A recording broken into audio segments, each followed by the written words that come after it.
everyone, and welcome to my reading vlog for The Ask and the Answer by Patrick Ness.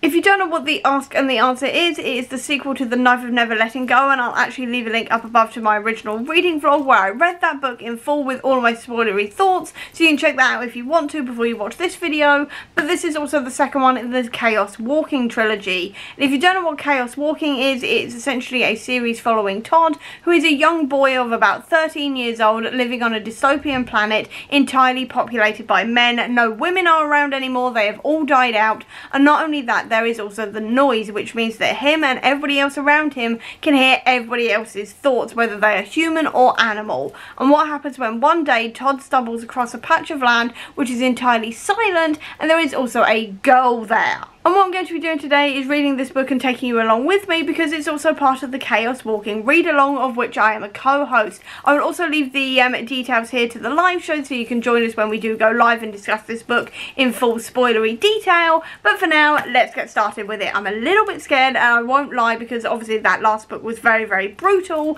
and it left it on a massive cliffhanger. But I need answers immediately. I need to know what's going to happen now, so let's just get right into it and get reading. I've just read the opening chapter, which is known as The End, and I am already slightly confused, because obviously the mayor's doing that whole slightly good cop, bad cop kind of thing with Mr. Collins, and just letting Mr. Collins beat the hell out of Todd whenever he refuses to answer Prentice's questions and things.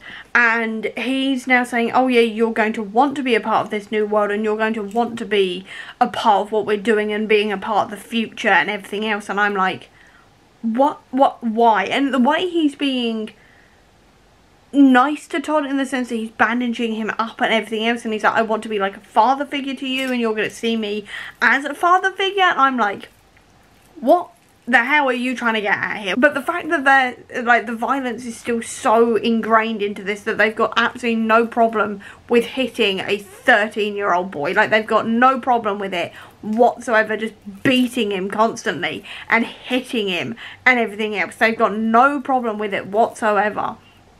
And it's just like so indicative of everything going on. But at the same time, I'm just like, why is he playing good cop, bad cop with him? And things like this.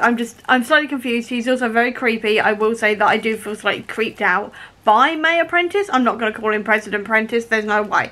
But he's still Mayor Prentice to me. But it's like, the way he's going, I didn't ask Davy to shoot Viola and things like this. And I'm like, yeah, but did you? You raised your son to be like that, so you're still at fault here. But it's an interesting one. I'm slightly confused as well as to how he's managed to hide his noise and Mr. Collins' noise as well, and they can't hear him. Like, Todd can't hear them think. But at the same time, it sounds like maybe he's putting thoughts into Todd's brain or something, on like all of those, like, mums are saying please. So very intrigued so far, slightly creeped out, and still just going, but why Todd? You know, I think I'm just gonna have to let this go, because it's one of those things, I think, where I'm just focusing too much on going, just let the kid go. And obviously that's not gonna happen, because there is no storyline without Todd being like chased and everything else. But I'm just sort of like, can they just let Todd go? Todd's been through enough. Todd ain't going to join them. Like, why are they so certain that he's going to join them and they're so desperate for it? You know, just let him go, for God's sake. So anyway, in conclusion to this slightly rambly bit, I am 23 pages in. I've read the first chapter. The mayor already creeps me out once again. I am curious as to know what's happened to his noise. And also, let Todd go, for God's sake. He's only a child. Let him go. In some ways, I'm really surprised the Mayor Apprentice let the other mayor go, like Mayor Ledger go. And then I'm like, yeah, no, I'm not. Like, at all. I'm not surprised at all that he let him live, because obviously it's all a manipulation tactic, just like he did with Todd, where he's making him think he's going to do something, and then he's like, no, actually I'm going to be benevolent and sort of let you live and everything else, because that's not who I am. And I'm like, yes, it is. It absolutely is. He's going to snap at some point. I have no doubt about it. But the way this is going, I'm like, what is his plan? Like, seriously, what is his plan? Because he's saying that, well, they're going to create an Eden and paradise and all the rest of it. And I'm like, are you really? Probably not. It's going to be your idea of paradise and nobody else's. So I'm a little bit sort of scared of what's going to happen next. I won't lie, because obviously Prentice is such a difficult one to try and sort of guess what he's going to do next, and you don't really know what he's going to do next, which is kind of the point. But at the same time, I'm just like, glad that Todd and nobody else has been murdered yet. I'm sure it's going to happen very, very soon. Don't get me wrong. I'm sure someone's going to die very, very soon. But I'm just also really quite intrigued by where this is going to go, while also being quite glad that nobody's dead yet, but at the same time horrified with how people are just going along with what Prentice is doing. Like, obviously that's part of the plan and everything else, and it's just like, what is going to happen next? I'm genuinely scared for what is going to happen next. I've just finished part 1 and thoughts are, Davey is an absolute arsehole. So unbelievably sexist, and I know it's the way he's been raised in a lot of ways. Phone, stop dinging.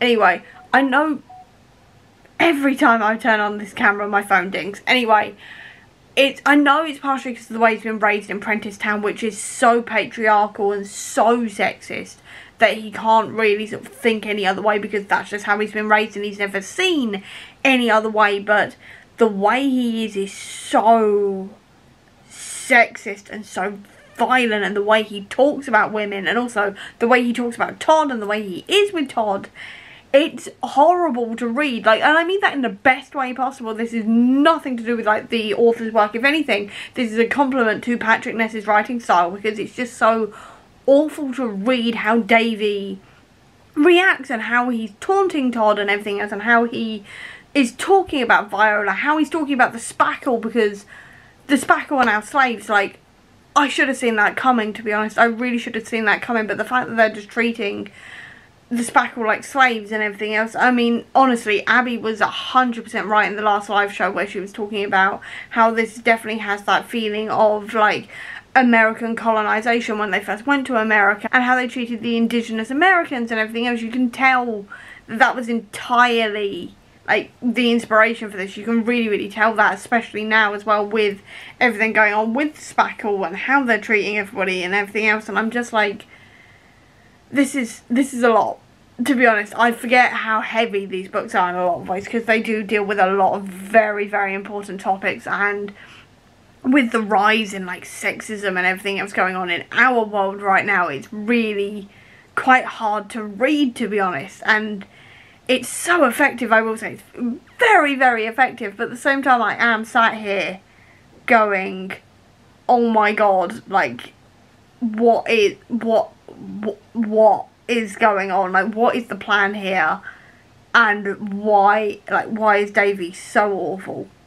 I mean, we know why Davey is so awful, but I don't think there's any redeeming Davey. I'm going to carry on because I've just got to Viola Wakes, and we're finally going to see Viola's point of view. So, definitely going to go and read that right now. But, yeah, I've got a lot of thoughts about that first bit. I've got a lot of thoughts. And I feel like this is going to be a really sort of heavy book in that sense. It's going to be a really tough read, and I can already tell we are going to have one hell of a discussion in the live show already. I can already tell this is going to be one hell of a discussion, but so far quite good, but also kind of dreading it. And actually, I've just noticed very quickly, I'm talking a lot, but anyway, I've just noticed that Viola's bit has got a different font to Todd. So if I quickly go backwards, you can sort of see, I think, that is it a different font? Yeah, it's a different font, so that's quite cool. I'm quite glad that we're going to get a different font for Viola, because obviously everybody's noise gets a different font. So I really like the fact that Viola's got her own font as well. So I'm partially through Viola's point of view, and she's just gotten better, and they've been allowed out for the first time. And I really like Viola's chapters, I will say. I really like seeing her recover and seeing how the doctoring works there, and just seeing how women are being treated in here, which is actually really quite scary, to be honest, because they are once again completely separated from the men, and they're only allowed out in groups of 4, they're only allowed out for an hour a day, things like this. And obviously that is really sort of smacking a little bit of maybe The Handmaid's Tale in a little way, in that sort of very sort of patriarchal, archaic way of treating women. So it's very scary to read, I won't lie, and all of this is just very, the only way I can describe this is that the way this is going is just very scary. But one thing I do want to say as well is that in the head doctor's notes, she's just written an A on Viola's notes, and obviously the A's are all across the front cover here, and they're also in the like these bits here in between the sort of parts or POV changes. So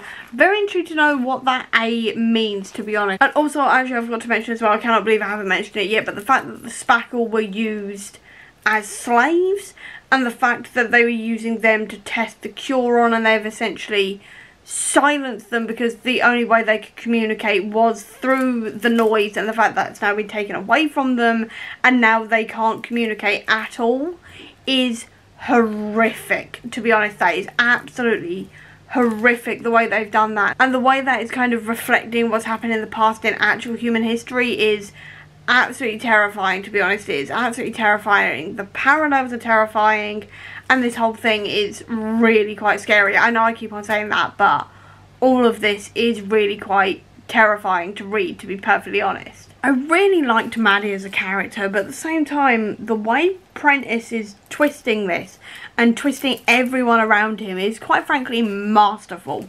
The way he's sort of saying, no, look, I'm the good guy. I haven't killed the old mayor, but I'm going to kill the guy who killed Maddie because obviously I want law and order. The war is over. And like, I'm the good guy and I want you to trust me and all the rest of it. The way he's twisting everything and trying to get people on his side by appearing to be the good guy is masterful. The way he's doing that, especially with children as well, who are obviously, like, they're tired, they don't have parents, they've been through hell and back, and everything else. The way he is twisting it and trying to manipulate them, as I said, absolutely masterful. But at the same time, I am sat here, and I'm still like, why is he doing this? Like, why did, like, I think it's literally just a power thing. I'm pretty sure it's just a power thing. He just wants to be in control and everything else. And I obviously don't trust him as far as I can throw him, especially when he's saying, oh no, the women, they died in the battle against, like, them and the men because they didn't trust the men, and then the ones who did survive killed themselves to make us look bad. I'm like, yeah, no, you definitely killed them all. Definitely. I do not believe that for a second. You know, because I believe Ben on that one, to be honest. But it's like, I don't know, I'm just sitting there going, it's obviously a power thing, it's clearly a power thing, you know, and I'm just sat here, like, just let it go. You're, like, who died and put you in charge? You just appointed yourself in charge because you've got a massive ego and think you can get away with it, you know, because you think you can manipulate everybody. And the way he is treating the spackle, the way he is also treating women, with the fact that they've all got to be fully covered up, they can only have their hair in certain ways, they're only allowed out in groups of 4 for only an hour a day and everything else. It is so unbelievably patriarchal and controlling, you know, and I'm reeling from all of this, is what I'm trying to get at, is that I am absolutely reeling from everything he is doing and how well he is doing it and how well he's manipulating everybody, you know, because he really is, he's manipulating everybody. He's acting like he is like the voice of reason against all of these other men who are incredibly patriarchal in different ways, and they're not afraid to like hurt women and everything else, and they're ready to like shoot them on sight basically if they get even a little bit out of line and everything else. And he's like, oh no, I'm the reasonable one, I'm not going to kill anyone without reason, you know, and I'm only going to kill the sergeant because he killed Maddie and everything else. And I'm just like, you are the bad guy. And it's almost like, as a reader, you're going, but is he as bad as we are led to believe? And it's like, no, he definitely is. And the way that is going is just, like I keep on saying, absolutely masterful. The way this is manipulating and the way they're trying to make him look like the good guy, and you have to keep on reminding yourself, no, he is definitely the bad guy. He is 100% the bad guy. I just find that fascinating. I really do. Like, Patrick Ness was masterful in writing this. I know I keep on using that word, but it's the only one I can think of right now. He was masterful in writing May Apprentice and his manipulations and everything else. Like, absolutely brilliant. But, yeah, I don't trust him as far as I can throw him. And the way he's treating Todd, Viola, the women in general as well, just awful. I hate him as a character, and like that, I mean that as I hate his character and what his character is doing, not I hate his character because he's written poorly or anything else. It is 100%. I hate his character because they're so manipulative and so like evil in that way, and patriarchal and sexist and everything else.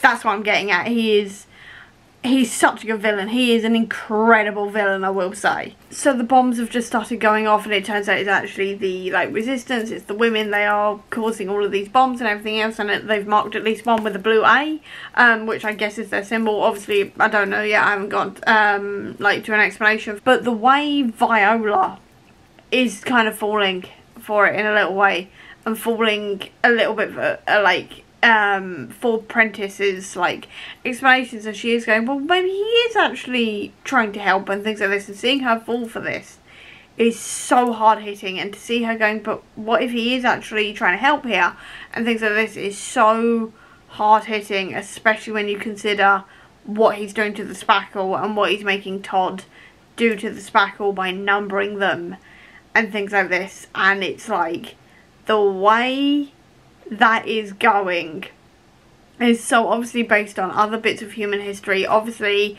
he's like Patrick Ness, I mean, has taken like inspiration from when the Pilgrims went up to America, but also I'm now seeing a bit of World War II Nazi Germany in this as well, with the numbering of like the spackle and things like this, and it's just really hitting quite hard. I think that's the only way I can describe this, is that this is not pulling its punches whatsoever in its messaging or what it's talking about and the themes it's exploring. It is not pulling its punches whatsoever, and I'm kind of surprised by that, because when was this first released? This was released in, trying to see, 2009, and I'm just really quite surprised that we're actually going there. I thought we'd go a little bit towards that, but the fact that we are full out going there is a lot of allegory and metaphor and like obviously reference to those original atrocities in this book, I'm actually quite surprised about in a way, and I'm just, it's a lot to read.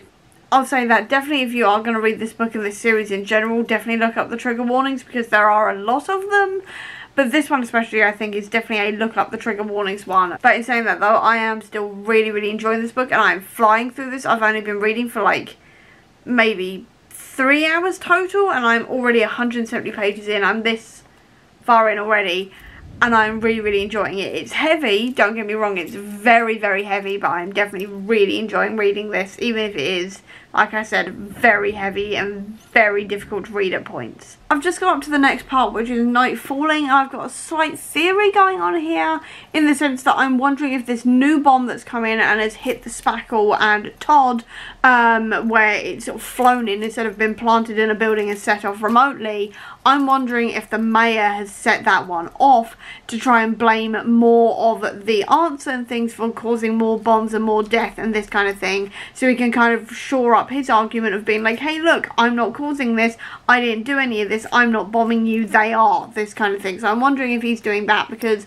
I wouldn't put it past him, because he is that manipulative, and I would not put it past him anyway to just kill people anyway to get what he wants, because obviously he's not above doing that anyway, or beating them to get the answers he wants and all of this kind of thing.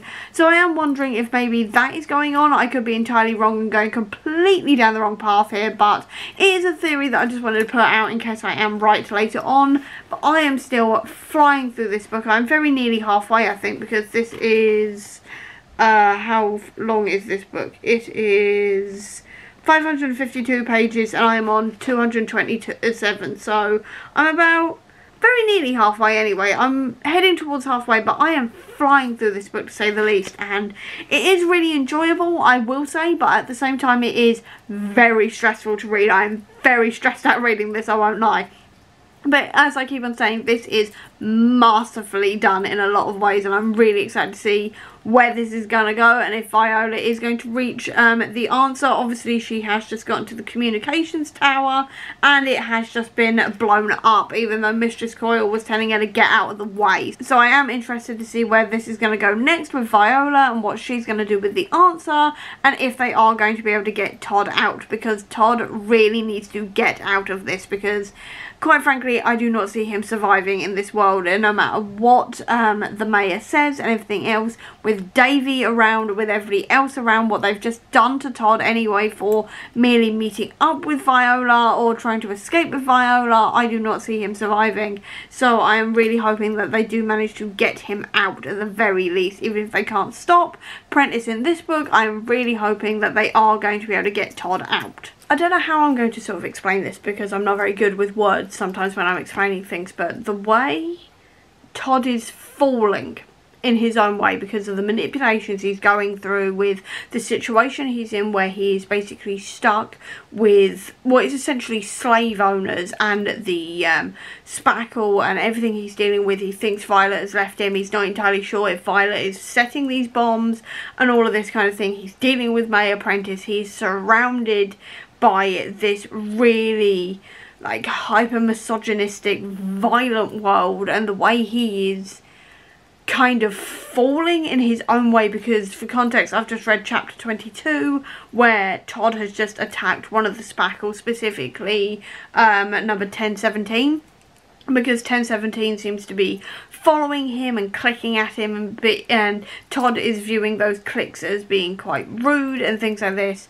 And to watch him fall and to see him going into those patterns is really quite scary in a lot of ways, because obviously while Todd is not the absolute like pinnacle of goodness or anything else in that first book, you saw him slowly start to unlearn some of the things he was learning in Prentice Town about women, about violence, about things like this, and to see him now falling into that violence and to see him like leaning into it and actually enacting that violence onto other helpless people is really scary to read. I will say it's really scary to read, and to see him slowly falling and still kind of understanding why he's doing that, because of the situation he's in, because of the things he's experiencing, because of where he is and everything else. You can see it happening and it's really quite scary to read. That's what I'm getting at. It's very, very scary to read. And then to see Viola's point of view as well, and to see her trying to deal with coming to terms with the fact that they are bombing, that the answer is bombing people, and they're doing things that aren't exactly good either, in the name of trying to stop what's happening with Prentice Town and with May Prentice and everything else, and trying to fight back.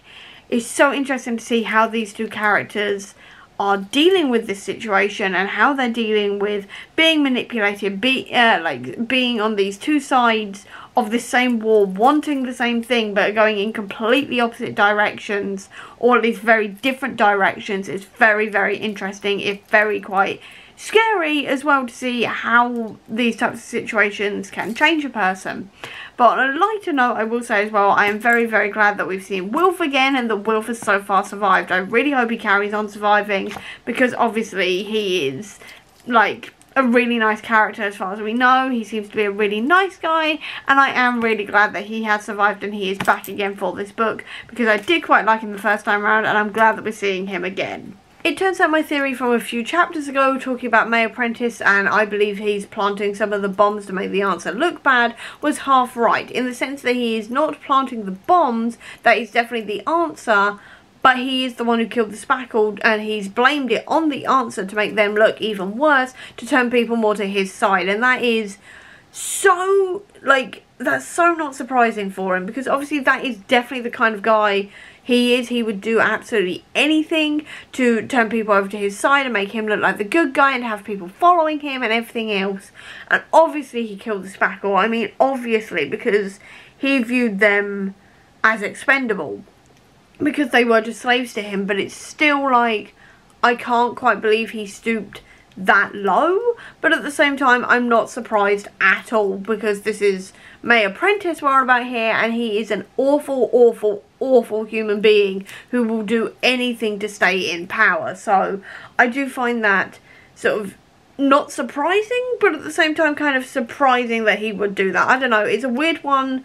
I'm still trying to get my head around, trying to sort out my thoughts on it, but at the very least it's very much like, I'm not surprised you did that, because you are an awful human being. But at the same time, I feel so sorry for the spackle, and specifically spackle number 1017, who is the one who Todd has kind of got a sort of connection with, who's been trying to communicate with him and has now escaped. He is basically the only one left, and I just feel really, really sorry for 1017. they're about to start numbering the prisoners after torturing them. The real world parallels and my god, because the mayor literally says, like, because Davy says, you want us to, like, number on, like, do those numbers on people. And the mayor goes, not people, enemies of the state. And it's the immediate dehumanization of people. And everything else just... The real world parallels are scaring me. I won't lie. The real world parallels are starting to really, really scare me with this series. Because there's a lot of parallels to real life. Whether that be historical or now. This is a lot. This is a seriously heavy book. Because this was written in, what, 2009 I think it was? And I feel like the only book at the time... Yeah, 2009. Like, the only real books that at the time, if I remember rightly, The Hunger Games was coming out at the time. But sort of like that kind of era. There wasn't really that many books doing this kind of like real world parallel in this way. Especially in YA and middle grade books. I don't, like, do correct me if I'm wrong on that. Because... I don't think there was at the time. At the time this was coming out, for context, I was not really reading books at the time. I was very much in a multi-year long reading slump, so I was not really up to date with what was coming out at the time. The only thing I was really reading at the time was Twilight and a whole load of fanfic, and that was about it. So I could be entirely wrong on this, but as far as I know, there weren't books going this deep and this heavy coming out at that time. So the fact that this was like so far ahead of its time, in my opinion anyway, from my knowledge, is absolutely, I mean, I've got no words further than, I've got no words. I have absolutely no words in terms of how far this is going, how deep this is going, how dark this is going, and how paralleling real world events this is going. To be honest, I've got no words. I have no words for this, for the parallels, the metaphors, the analogies, whatever you want to call it. I have no words. I have absolutely no words. I knew you couldn't trust Coyle. I knew it. For context, I've just finished part, if I can get to the right page, part 5 I think it is, which was chapter 34, and the bomb has just gone off, specifically the Thrace bomb that she planted in Viola's bag. So when Todd went through it, he'd pick it up, activate the bomb and blow himself up, and possibly also the mayor. I knew it. I knew you couldn't trust her. I knew you couldn't trust her. I didn't know how she was gonna, like, betray them all, but I knew I couldn't trust her. I should have realised it as soon as she said Thrace bomb. I should have realised it, but... And now they're in the hands of the mayor the day before the attack. And he's going to find out everything. I don't know how this could get any worse. I don't know how the situation could get any worse. I don't know if it's possible to get worse, and yet I know it is going to get worse. There's no doubt in my mind that this is going to get so much worse for Todd and Viola, and Prentice is going to somehow come out on top again. I've just got a feeling about it, because he's that kind of guy and that kind of character. He's going to end up getting away with this again, and then there's going to be a war when the ships arrive in 8 weeks time, like 2 months time. So I just know it's going to get from worse to even worse, and I do not know how it's going to get even worse than this, and yet I am terrified of how much worse this is going to get, because obviously it's all going to hell. It's getting even worse now, because they're now captured by him, or at least they're going to be captured by him, and obviously Prentice is now viewing Todd like a son, and Todd is so beaten down and so, like, emotionally kind of dead inside. He's kind of cut himself off from all of his emotions to just deal with the situation he's dealing with at the moment. He is literally like a 13-year-old boy or 14-year-old boy. He's very, very young anyway, and he's just cut himself off from all of his emotions to try and deal with this. And he's so beaten down. I don't know how this is going to go. I do not know how this is going to go. But I have a small theory that maybe maybe Davy will come through for them. Maybe because he's starting to show maybe slight hints at remorse or guilt for what he's doing, and maybe changing sides. I still don't trust him, don't get me wrong. I still think he may go more towards trying to, like, impress May Apprentice, because obviously that's all he wants. He wants his father's approval. But at the same time, he's starting to see that maybe this is not the way to do it and this is bad, and what he's doing is bad. But he's maybe starting to see that maybe things are not exactly what they should be and he shouldn't be doing what he's doing. Maybe, so he may come through for them, but I'm guessing probably not. I don't know.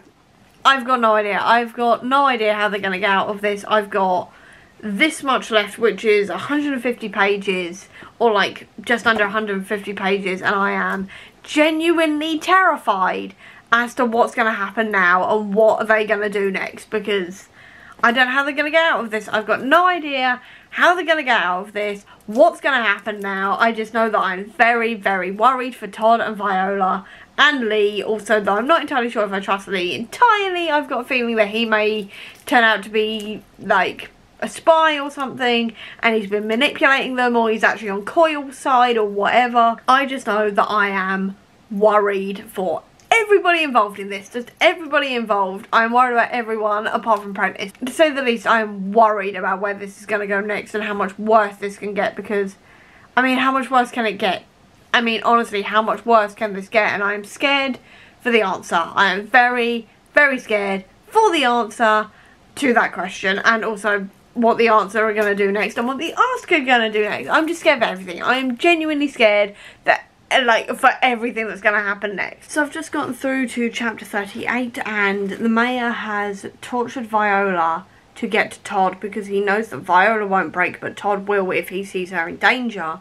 And he now knows when the battle is happening, so they're now sending Lee back to go to the answer, tell them they survived, tell everybody what Mistress Coyle is actually like, and to stop the war from happening, or to stop them attacking there. And then anyway, while Todd and Viola are going off after the mayor to try and stop him with the 7 guards who are on Todd's side, and I'm like, this can't work. This surely cannot work. There's 7, well, technically 9 of them when you count Todd and Viola, and yeah, they're a strong team together, but the mayor's got some weird power where he can, like, force his noise painfully into other people and things like this, and there's only 7 guards, and he's got a whole load of other guards guarding him. So they can maybe stop the war.